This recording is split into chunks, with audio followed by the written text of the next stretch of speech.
Good morning. Today is Wednesday, October 26, 2022, and we'd like to welcome everyone to the board meeting. We'll call this meeting to order at 9 a.m. You can join today's board meeting via phone. Dial 971-254-3149, conference ID 736-023-979#. Audio capabilities are listen only and are offered on the best effort for the public. Our meeting is also live streamed, and you can join us by going online to tctvonline.com and click on live broadcasts. Before we get started, I'd like to remind everyone to mute your phone.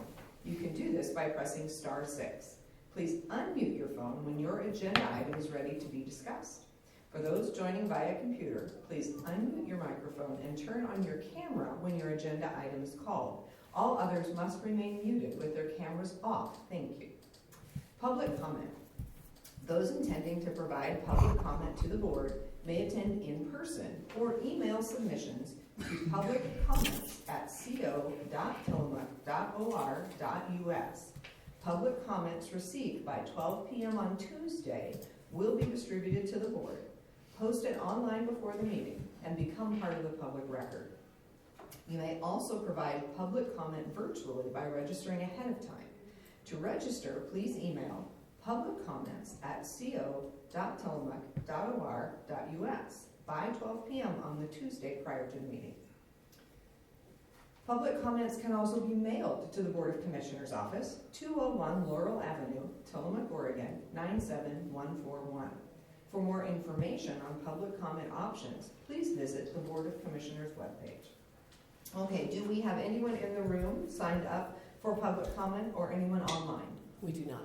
Okay, so we have no one signed up for public comment today. Perfect. All right, well, we have called this meeting to order, and so we will request that anyone in the room please sign our guest list and welcome. We're happy to have you with us.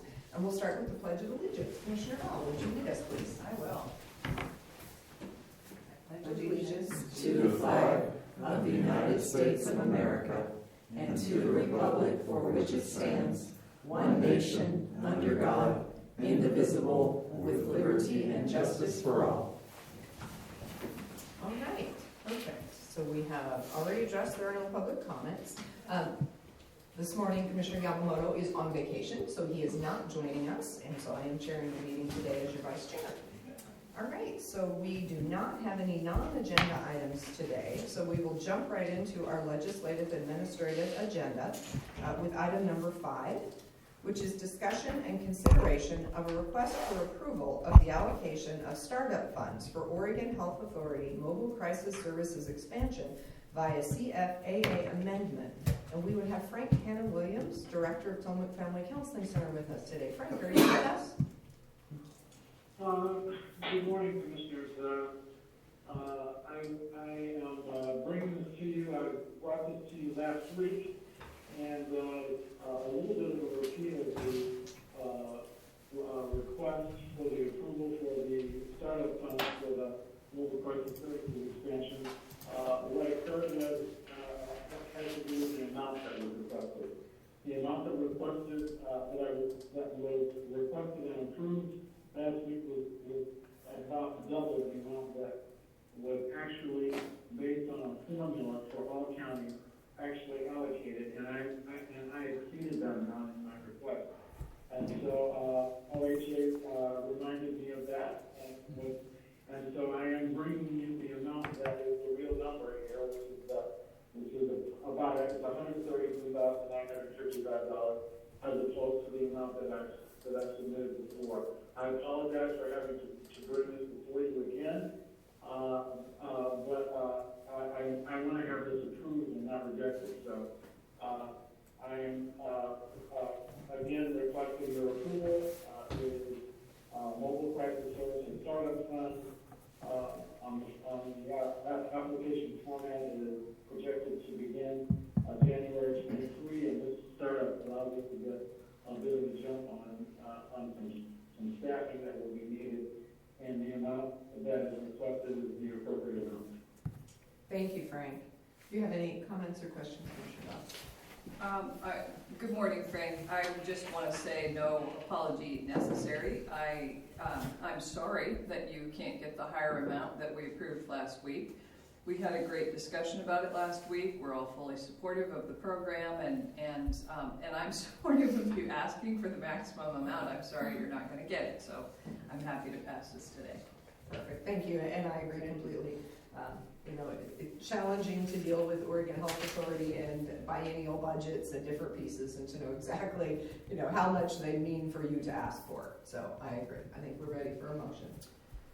Madam Chair, I move approval of a request for the allocation of startup funds for Oregon Health Authority Mobile Crisis Services expansion via CFAA amendment. And I would second. We have a motion and a second. Any further discussion? Hearing none, I will call for the vote. All of those in favor, please signify by saying aye. Aye. Aye. Motion carries. Thank you, Frank. Thank you very much. Okay. Agenda item number 6. Discussion and consideration of a personnel requisition for a new regular full-time health data analyst manager in the Health and Human Services Department. We have Marlene Putman, Administrator, Health and Human Services. Good morning, Marlene. Good morning. This position probably sounds familiar to you. We've talked about the need for increased data response from our state and federal partners and funders, and we are creating 2 new positions within our data management and electronic medical record team. This is one of them, the data analyst manager, and the other is a data specialist. We're still working on that description. We are struggling to find some EMR specialists to fill a current vacancy based on the demand out there and the types of technical skills required for positions. We're creating these based on those new criteria and expectations. Position was created recently, and now we're seeking to fill the data analyst manager in our department, and hope we get some good applicants to fulfill that role. So that's what's here today for your consideration and discussion. Perfect. Thank you. Commissioner Bell, questions or comments? No questions. I think it's important. It's really important to have data, obviously, and I'm supportive of the position. Perfect. Thank you. Yeah, and I think that when we start talking about data at the health department, it becomes a much more robust and complex conversation thanks to the billing systems that we use, the capture of patient data and the importance of security, the importance of accuracy. It's just the department doesn't run without the appropriate data collection, input, tracking, and billing. So these positions are really, really critical to the health department's survival.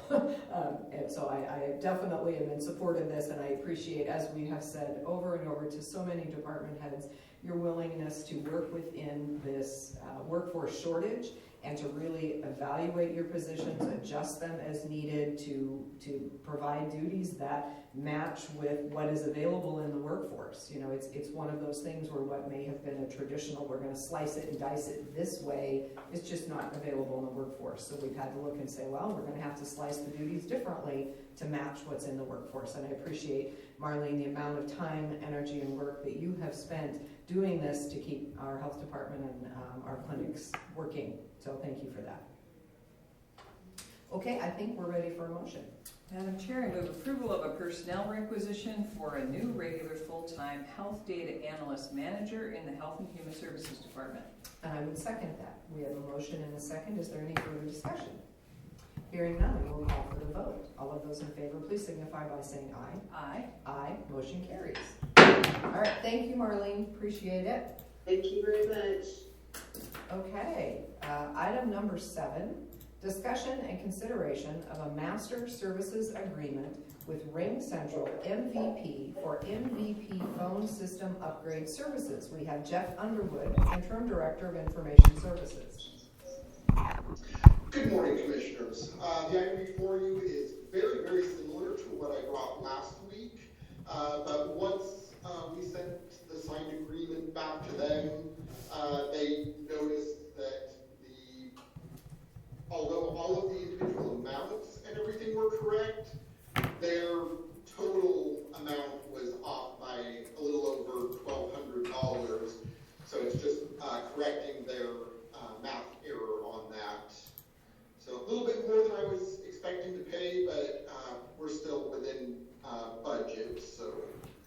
just want to get approval for that.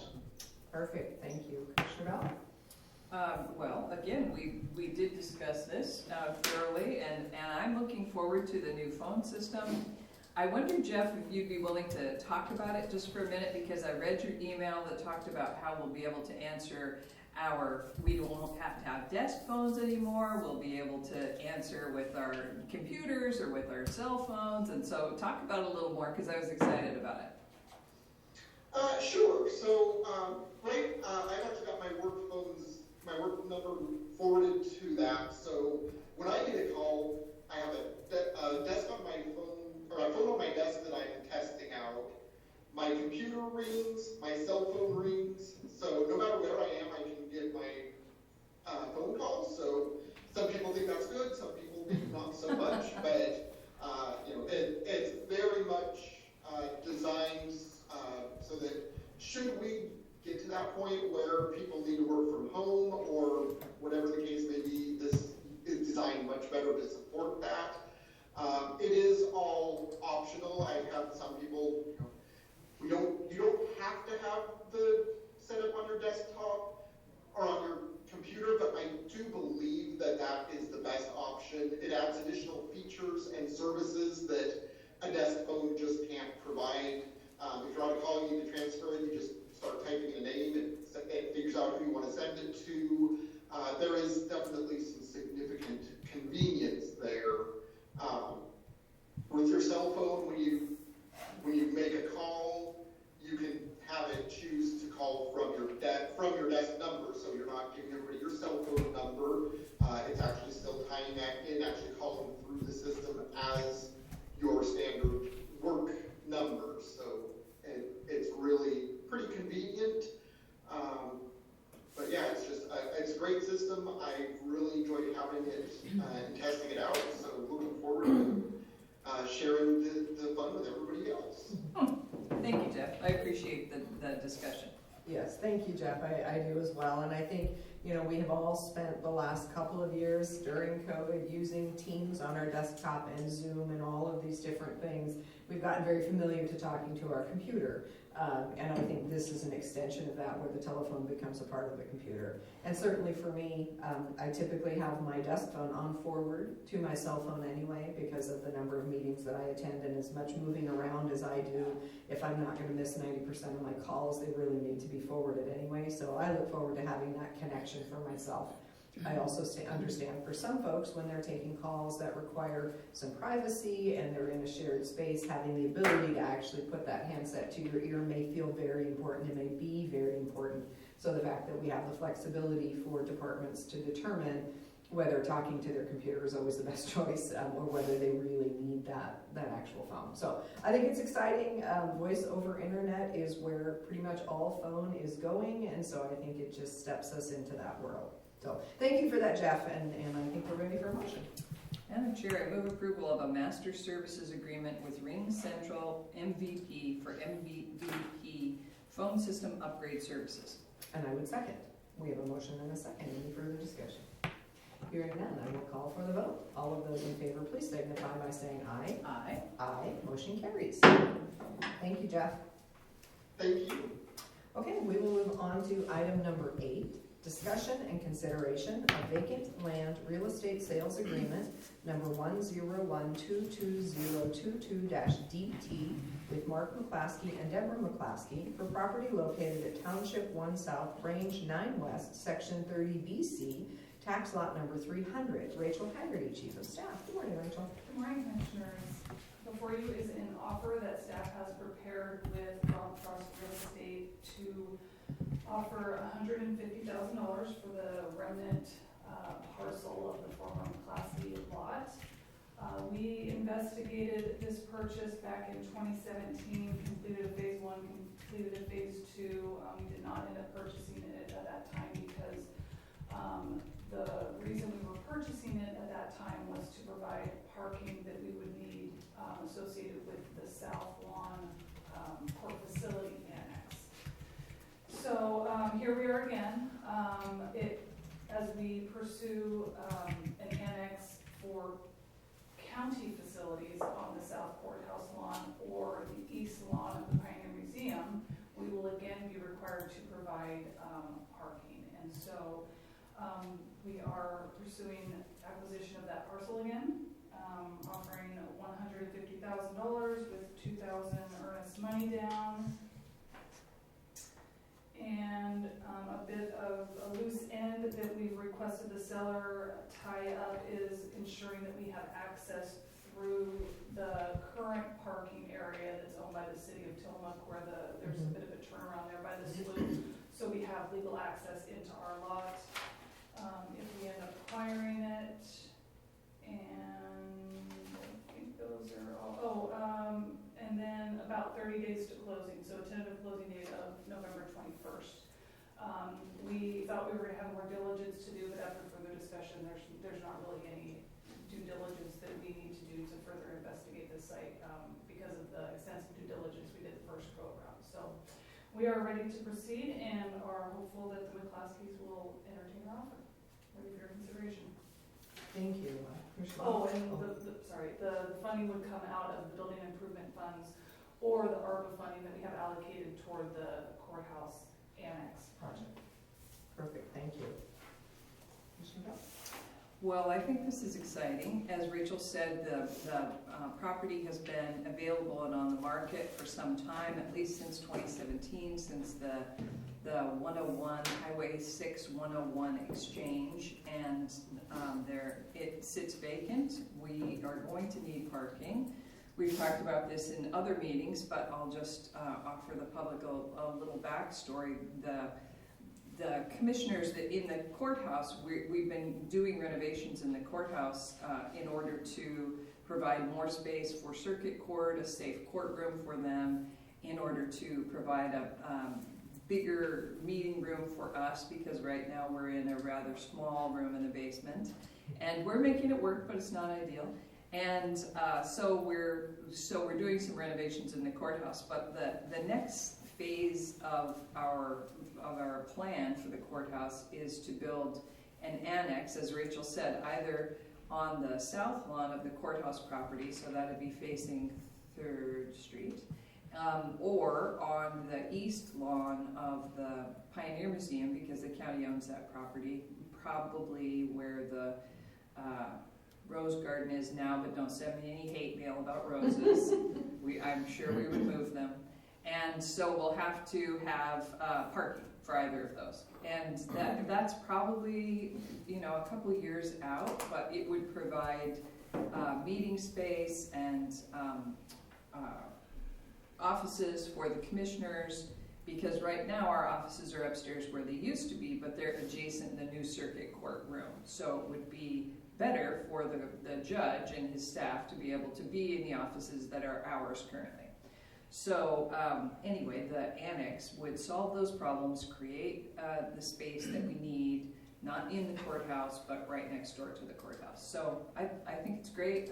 I think, the property is vacant and no one else has made an offer on it that I know of. It's not as if we're competing with local businesses for this property, and we could make good use of it. Thank you. I think you gave a very complete explanation, and I will just say, I agree. Ready for a motion? Yes, please.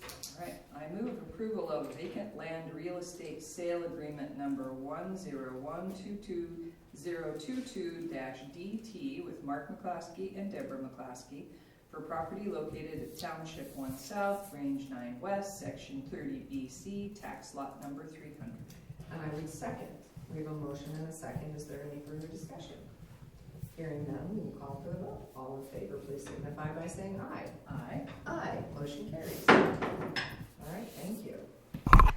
Okay, moving on to number 9. Discussion and consideration of an order in the matter of the appointment of a member to the Tillamook County Tourism Advisory Committee. Rachel Haggerty, Chief of Staff. The county has had a vacancy for the citizen at large North County representative for quite some time. The board interviewed Marnie Johnson a couple of weeks ago, and the interview went well. She's qualified and willing to serve, and so the board order before you today appoints her to the initial 1-year term serving on the TAC. Okay, any comments, Commissioner? Just to repeat what Rachel said, we interviewed Ms. Johnson, and it was delightful to talk to her, and She's highly qualified, and I think she'll be a terrific addition to this board. So I'm grateful for her willingness to serve. I absolutely agree. Her background in finance sets her up very well to be an evaluator on our grants, to really look at the financial pieces of them, and then her work in just our tourist-based cities. You know, she really understands the economy and how tourism plays into that. So just, I think, again, highly qualified, as you said. So I think we're ready for a motion. Madam Chair, I move approval of order number 063 in the matter of the appointment of Marnie Johnson to the Tillamook County Tourism Advisory Committee. And I would second. We have a motion and a second. Is there any further discussion? Hearing none, I will call for the vote. All of those in favor, please signify by saying aye. Aye. Aye. Motion carries. All right, thank you. Okay, we are to the board concerns section. Do you have any board concerns? I don't have a concern, but I have an announcement. I'm the liaison to the Tillamook County Library, and the library has a survey available for the public right now. The library will be embarking on a strategic planning process, and for the initial phase of most strategic planning is to gain insight and feedback from the community. So there's a survey available right now on the library website. There may be a link to it on the library Facebook page, asking people what they want from their library. So I encourage the public, it's only going to be open for a couple weeks, so I encourage the public to get on and let us know what you value about the library, what you want. There are libraries, as most of us know, have changed over time because a lot of people are transitioning away from printed books to electronic material. So there are a lot of options for electronic material through the library now. There are options for programming. You know, we had a very robust community programming system through the library before COVID. And so, you know, now it's time to looking into the future. What do we want our community libraries to be? And so please, I just encourage everyone, get online and take the survey, because we will use your feedback to determine to develop our strategic plan. And we want to develop a plan that reflects what the community wants from their library. So please take the survey. Okay, thank you. I wanted just to speak just briefly about elections, and I see that Tassie is with us, and again, I did this to her yesterday on the community call. I'm going to do it to her again today. Without any preparation, I'm just going to give her the opportunity to talk a little bit about elections. We are now in the time where ballots are out and elections are active. So Tassie, would you like to kind of talk as you did yesterday and let the public know kind of what's happening?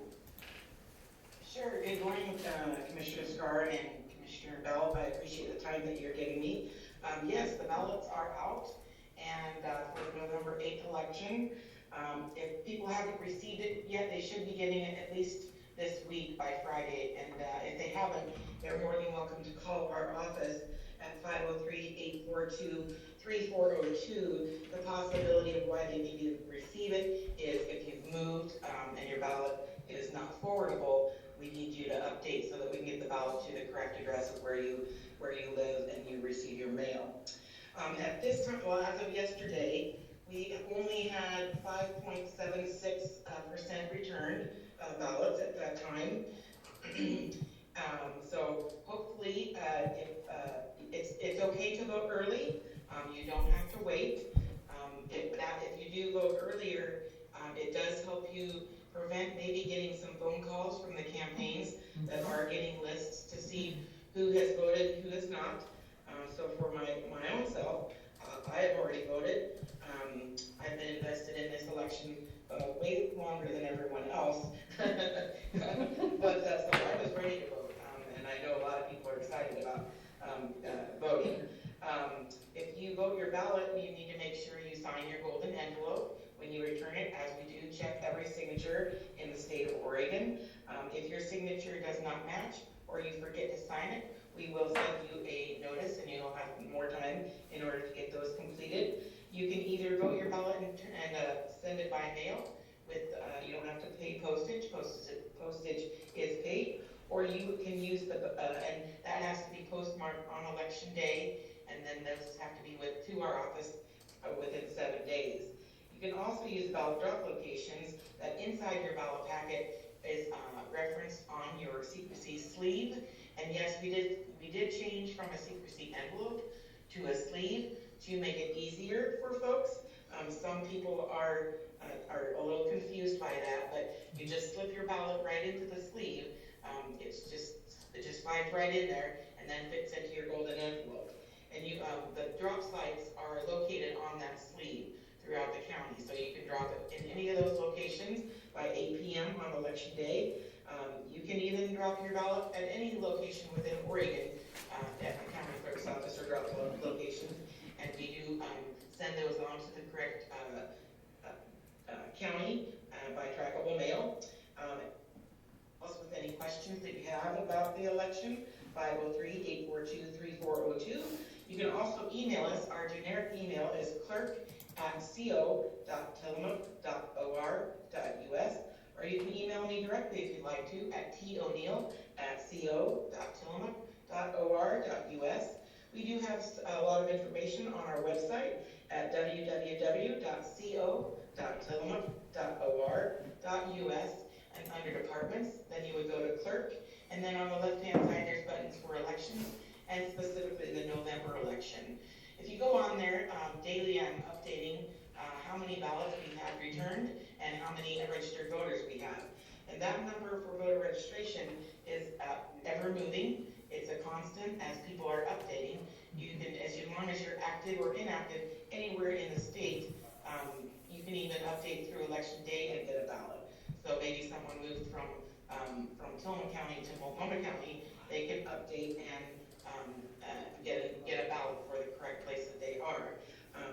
If that were to happen, the first initial ballot that might have been sent from Tillamook County would be inactivated, and the person would not be able to vote that as well as the Multnomah County ballot. So it is possible for two ballots to be issued to a voter. It's common in that specific thing. Only one will be counted. I just wanted to mention that as well. On our website there, we will, as close to 8 p.m., give election results, and also the Secretary of State's office has the election night reporting module as well. So you can go for any of those information for both places. And I'm open for any questions now or anytime that anyone has. Perfect, thank you, Tassie, I appreciate that. Commissioner Bell, did you want to comment or add anything? I just want to say that I'm very grateful for the work of Tassie and her team in the clerk's office. They do an excellent job in elections, and as a community, we have the benefit of feeling confident in our election integrity, which is essential to democracy. And I just, it couldn't be more important. And so I'm really grateful for everyone who works on elections. Thank you, and I would echo that, and I would just say this year has probably been harder than any year before with the scrutiny that is now being placed on all elections officials and elections staff, and just recognize and realize these are our friends and neighbors that work at the courthouse, and to be kind and to recognize their hard work. They have been doing this for years, keeping our elections safe, and they continue to do absolutely the right things to keep our elections safe. So thank you, Tassie. I appreciate your information today, and again, thank you to you and your staff. I do have one more thing I'd like to say about elections, and that's that this year, for the first time, the Headlight Herald produced an election guide, and it's fabulous. It's just a great community resource. So the local election information is not contained in the state voters pamphlet, and so we have, for local elections, we have had not one central place where you could get all of that information, all of the information about all the candidates for all the special districts or for city councils or mayors, or there wasn't one place where you could get all that information. And so the Headlight Herald this year produced this guide, and I believe everybody got it in their post office box or in the mail. And it's just a wonderful resource. So if you need one, you haven't seen it, I'm sure you could get it at the Headlight Herald office. But I'm grateful for the work, and I'm encouraged that for the first time, there have been different places where you could go to get information, but for the first time, it's all available in one place. And every candidate for every race had the opportunity to be in it at no cost to them. So I'm grateful for that. Perfect, thank you. And I know for Facebook users, there's MoveVoter, which is also available, and MoveVoter has provided each candidate with the opportunity for a statement as well as some questions and answers. I know that the Tillamook County Pioneer has done a series where they've done questions for the candidates. So there's a lot of information in our communities that you can refer to as you cast your ballot this year. And I just would remind everyone how important it is to cast your ballot, that we are a democracy, and that if you wish to have your voice considered, that's done by casting your ballot. So please, let's have really high voter turnout. Let's make sure that what we want for our community, for our cities, for our county, and for our state is reflected and recorded through the votes that we make. So, I do have one more thing on another topic. Thank you. I'm happy to announce that next week we will be in our new meeting room for the first time. And so currently, as I said before, we're in a small room in the basement called the Nehalem Room. Next week we will be in meeting room 106, which is on the main floor of the courthouse. There are 3 floors in the courthouse. It's on the main floor of the courthouse on the south end. And we're super excited to be in our new meeting room. It's looking beautiful. Everybody's done a great job with it. And I want to thank Rachel Haggerty for moving that project forward. You know, she's just done an excellent job with all of the courthouse remodel. You know, there are many things that we just couldn't do without Rachel, so I'm grateful to her for her work. absolutely agree. Thank you for that. I have one other person I want to put on the spot that I also put on the spot yesterday. So Denise, do you or Cassandra want to speak just a little bit about tax statements? Because that's the other thing that hit everyone's mailboxes this week.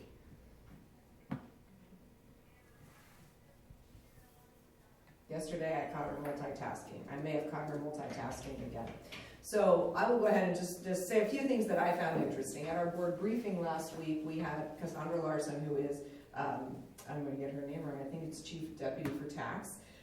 And she let us know the tax bills were out, and I have in fact received mine at my house. And I'd just like to let folks know that we had 29,000 property tax records, which is a lot for a county of just 27,000 folks, 29,000 tax records, 22,000 separate mailing addresses. So obviously we have some folks who own more than one piece of property. And interestingly enough, 51% of those tax bills were mailed out of county.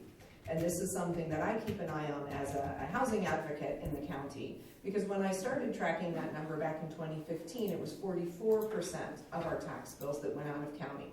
Now it's 51% of our tax bills that go out of county. So I remind people that property rights allow anyone that wants to come into our county to do so. They can come in and buy property. There's nothing that stops them, nor is there anything we can do to stop them.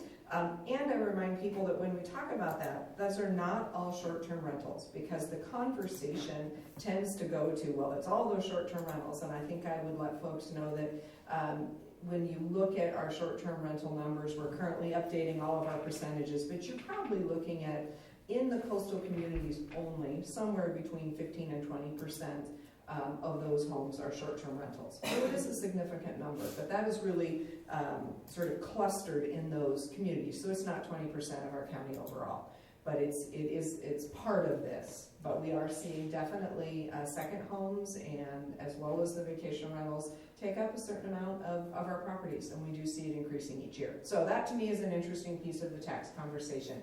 The other piece that I find very interesting, I really encourage people to spend a little time with, is if you go to the tax and assessment webpage, you can see a great little graphic at the bottom of the page. On the left is who pays the taxes. So you can see what percentage of taxes are residential properties, how many are commercial properties, that sort of thing. And then there is also a graph in the middle that compares real market value of houses in Tillamook County to the assessed value.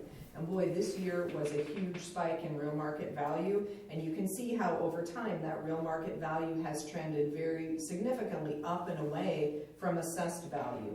And that is because our assessed values, we are held at a 3% per year increase in those as it relates to what you pay on your tax bill.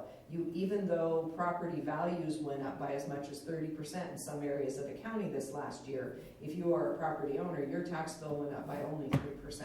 And I share this because I think it's really important in understanding where your county government is in having the resources we need to provide you the services that we want to and that we are required to.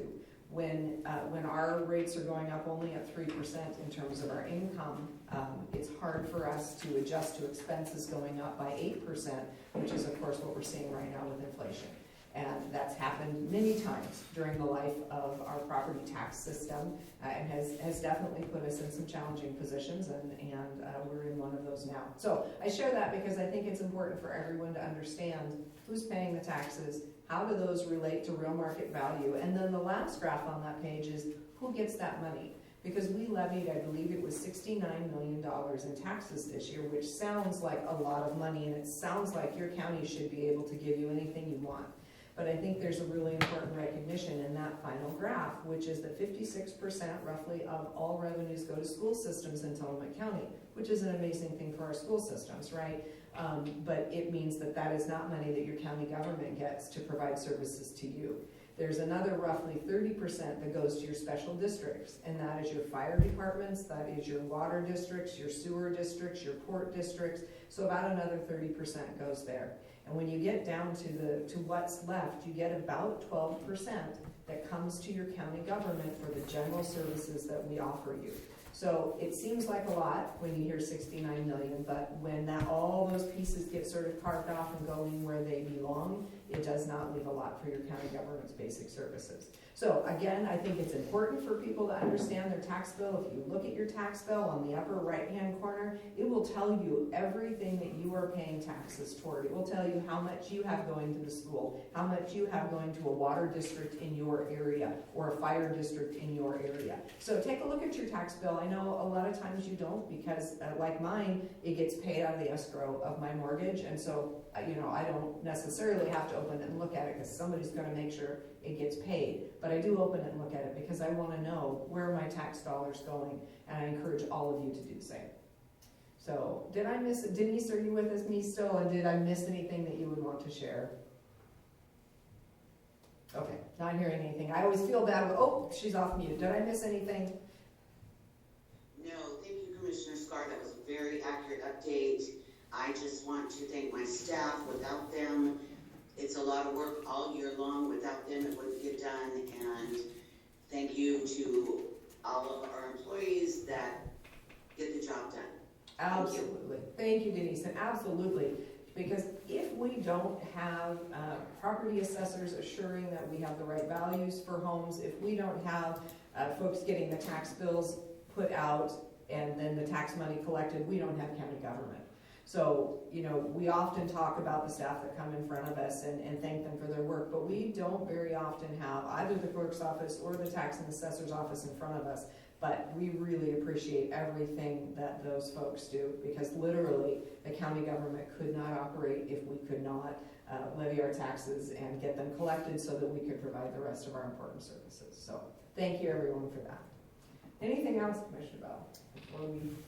I'd like to just say a few words about taxes. I really appreciate your discussion about taxes because it's important and I don't know that everybody understands it. And when I look at my tax bill and look at the places that my tax money is going, I'm excited and happy about it. I'm happy to be supporting the library. I'm happy to be supporting the college. I'm happy to be supporting NCRD because I live in North County. And so I agree with you that it's important to look at the tax bill and say, oh, this is where that money is going. And also, I don't, if you live here in Oregon, you may not know that the way that we collect property taxes is unique to Oregon. And we've talked about this before, but it's been a while. Because of Ballot Measure 5, which happened in the 80s, it capped property taxes. So at the time, before Ballot Measure 5, property taxes went up commensurate with the expenses. And so if they had to if they had to collect more to support schools, etc., property taxes went up. And so citizens got sick of that, and then they passed ballot measure 5, and it capped property taxes to increase only 3% per year, as Commissioner Scar just said. So that protected property owners. However, it also crippled the ability to provide services in some cases, which is why we have the system we have, where we have all these special districts, and we have levies, and we have bonds, because that's the only way in Oregon that we can get the money we need to provide those services. So we can't just raise property taxes. And at the time of ballot measure 5, some municipalities, counties, cities, etc., had low property tax rates, and they got capped where they were.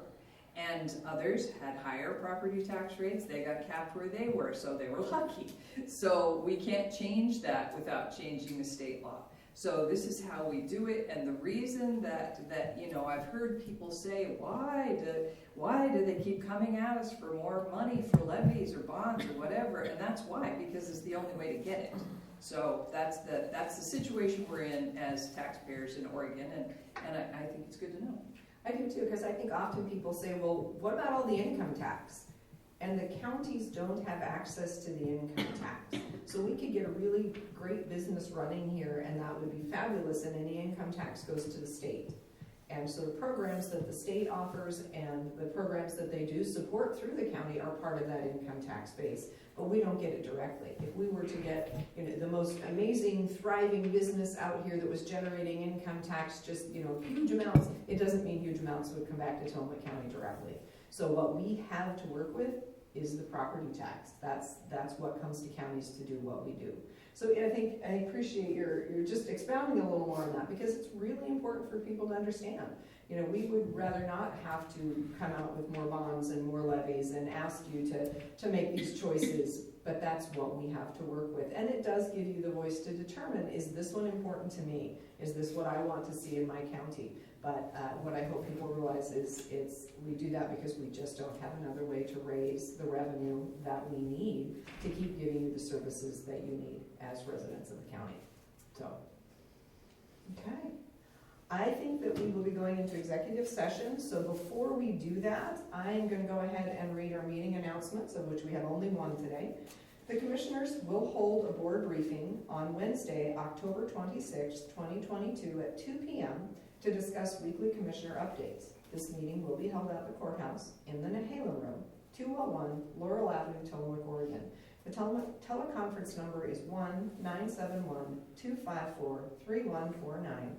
Conference ID 736-023-979#. We do not plan to make any decisions on the other side of this executive session, so we will recess this meeting. We will return, but we don't expect to make any decisions. Rachel or Bill, do we have the number into which we're going under? It's 192-6602D, Commissioner Scott. Thank you very much. With that, we will recess this Board of Commissioners meeting.